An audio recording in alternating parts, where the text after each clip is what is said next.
When I was 5, I would practice to be the first black James Bond. Hi, welcome to Soft Chaos.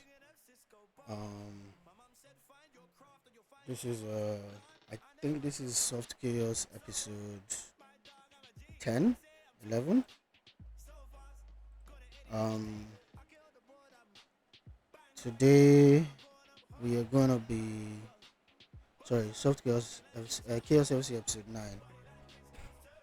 So today we're gonna be doing a review of the games that happened from the 4th of April to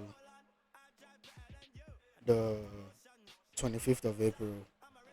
If the Man U game that is going to be played by May 3rd and I'm not busy, I potentially will add that, but most likely I'm not going to. So that match will probably be covered in another game.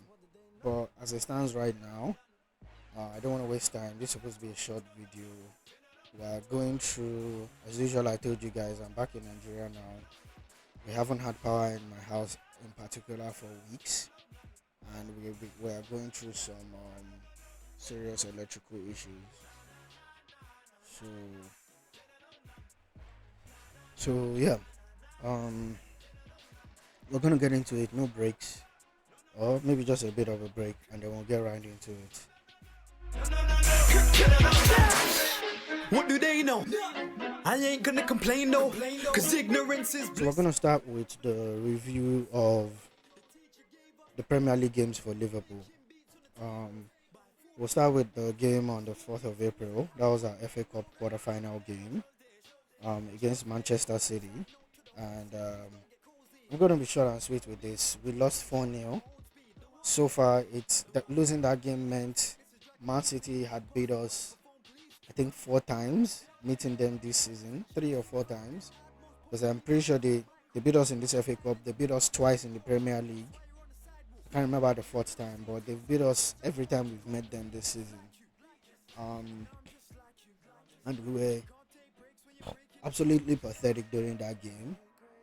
I at least expected that we would fight for a trophy this season, but instead we laid down and just took the ass whooping. It was horrible, it was horrendous. I don't want to ever remember that. And then the next game was on the 8th of April, so just 4 days after. We're playing the first leg of the Champions League quarterfinals against PSG. We were away for this game, so we traveled to Parc de France. And let's just say PSG did what they did to us last season. They gave us a 2-0 thrashing. But if I'm being fair, I wasn't really expecting anything different because there are 2 teams in the Champions League that seem to be a bogey team for Liverpool. Like 2 serious teams. One, Real Madrid. And what do I mean by a bogey team? It's not about whether they beat us. It's like they always stop us from being able to move on to the next round. So Galatasaray usually beats us, but they never stop us. When it matters, we would beat them. Same thing with Atletico. They usually beat us, but they never stop us. When it matters, we beat them. But Real Madrid and now PSG seem to be able to not only beat us, but stop us from moving on to the next round. So yeah, we lost this game 2-0. That's pretty much all I can say about that. It was expected. I expected it at least. The next game was on the 11th of April. This was Premier League match week 32. We played Fulham at Anfield, so at home. And this game was the beginning of our current good run in the Premier League. I was really happy with this performance.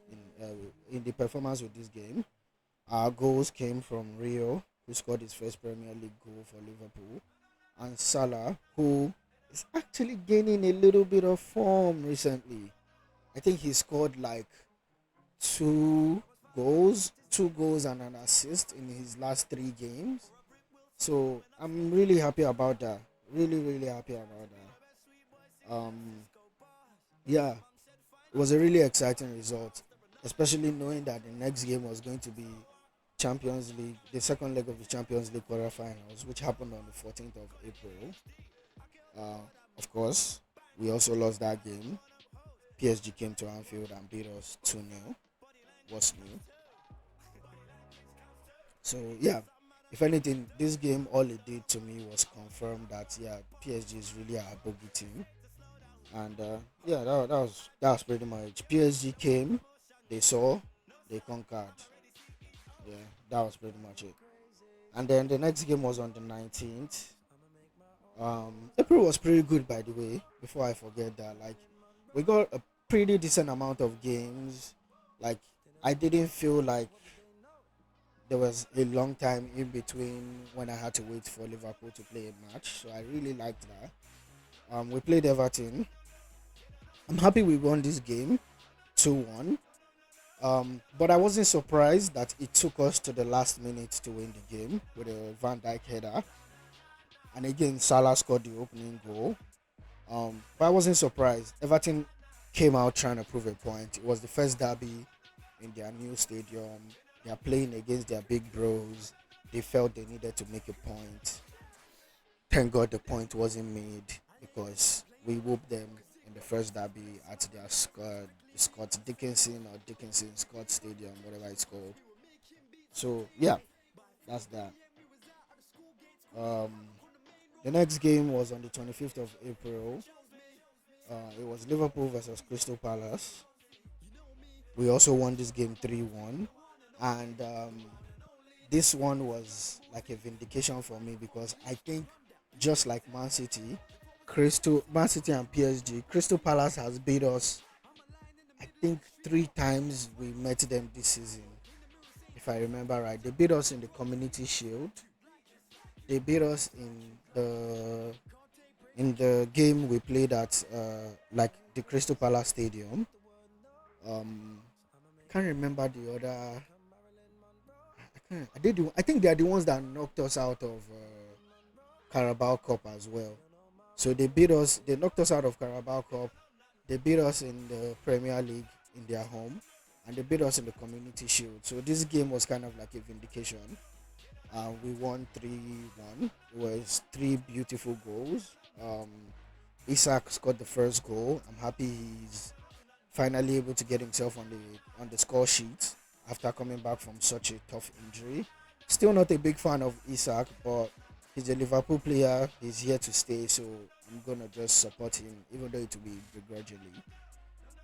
Um, our second goal was scored by Robertson, and I remember that sequence of play. They tried to score. Freddie Woodman, the keeper, because what's his name? Mamash Davili got injured.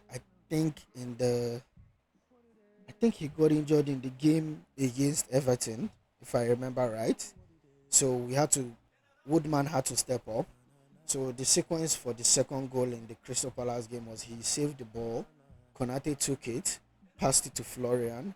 Florian threaded it beautifully to Curtis Jones. Curtis Jones timed his pass excellently to give it to Robertson, and Robertson finished it off. And I heard people say this, and I felt it in the moment. It was a Jota esque finish. RIP to the GOAT, to our number 20. Always be number 20. Never walk alone. And it was a beautiful goal. It was amazing. So Isak scored the first one, Robertson scored the second one, and then there was a sequence of play where Woodman went down for a bit, and instead of the ref to, to stop the game and maybe do a drop ball, or Crystal Palace to kick the ball out and just be respectful, their player, one of the idiots that they call players, lobbed the ball from outside the box into the post while our keeper was down, screaming at the top of his lungs, holding his knee. So yeah, that was a bit worrying, but was it really worrying because we dominated throughout the whole game?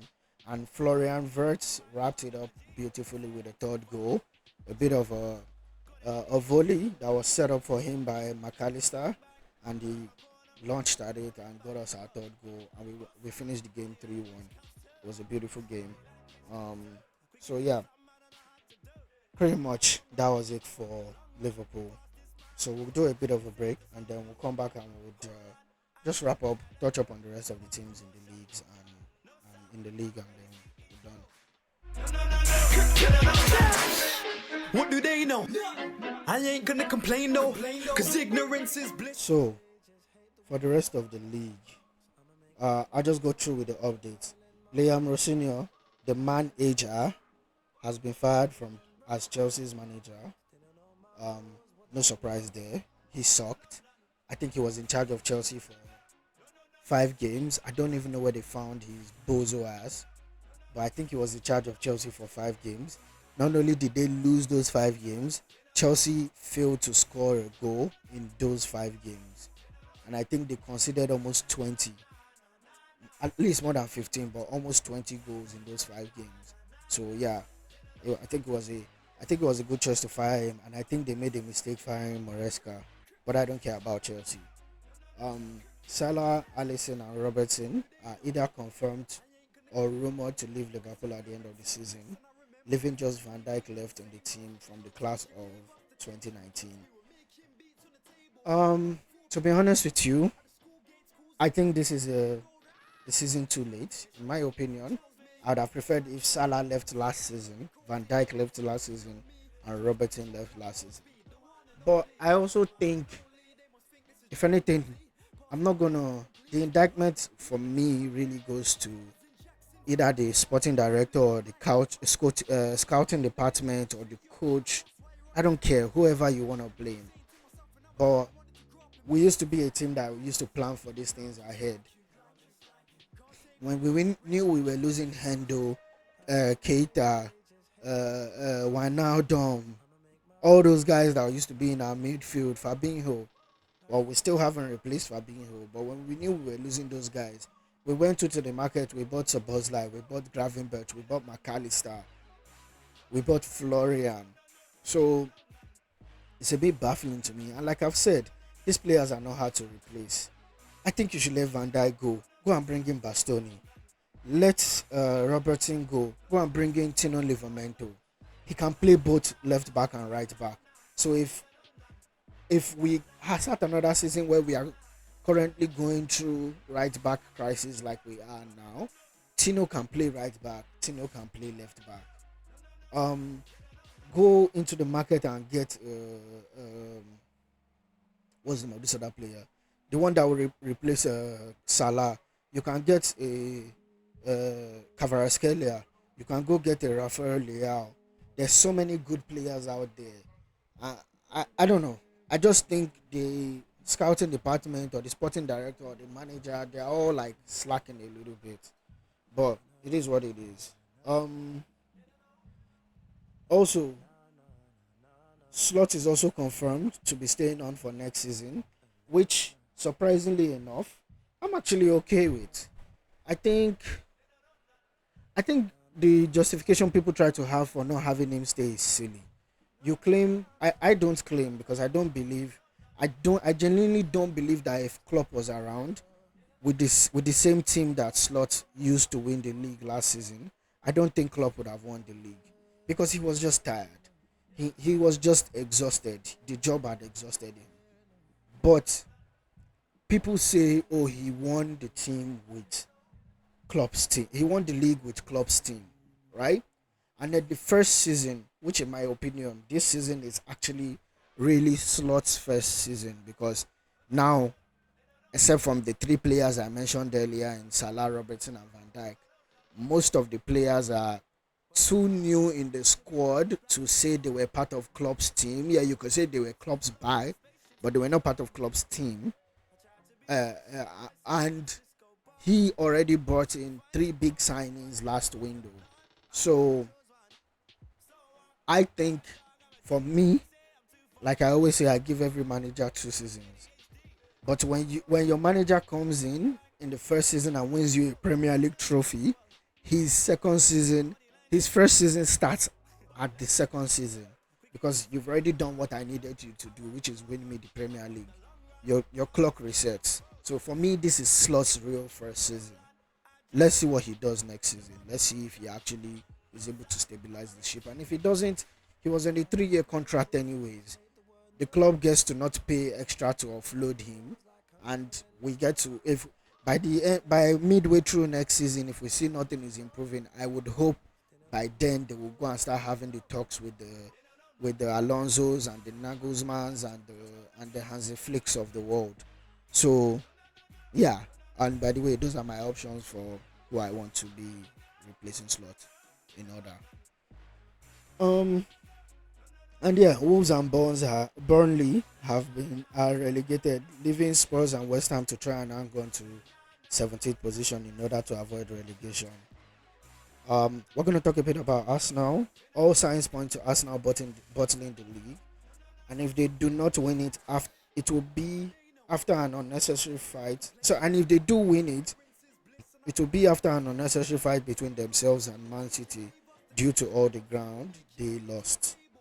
Man City, they look like they could win a domestic treble, and I am not looking forward to that, especially since Pep will be leaving at the end of this season. Man U, I am still convinced Liverpool will finish above them this season, with Man U finishing fourth and Liverpool finishing third. But we are still yet to see. As of the day of recording, they played the game against Brentford and they won. So it's still looking like they are gonna be finishing third. But I think there's gonna be a hiccup there, and we will end up finishing third. Um, Aston Villa, I already said at the beginning of the season that they will drop off, and it's looking like it will come to pass. They will get Champions League football, but I see them finishing fifth. Hotspurs, Tottenham won their first game in 2026 after defeating Wolves, and although they are still 18th on table because West Ham also won their game, um, it's a good sign, in my opinion, that De Zerbi can potentially get them to avoid relegation. And if I'm being honest, I don't want to see Tottenham get relegated. If De Zerbi is able to avoid that, I can see De Zerbi transforming that team and taking them to better heights. So yeah, that is it for the video today. It's a bit longer than I wanted it to be, but it is what it is. So I want you guys to have a good day. Let me know what you think down in the comments. Uh, which team do you support? Just let's chat. Which team do you support? Who do you think is gonna win? Do you think Arsenal is gonna bottle it? Do you think Tottenham is going to get relegated instead of West Ham? Um, yeah, just let me know what your thoughts are. Have a good day, and I'll see you in the next episode. Bye. New videos uploaded every week. So subscribe, like, share, and comment.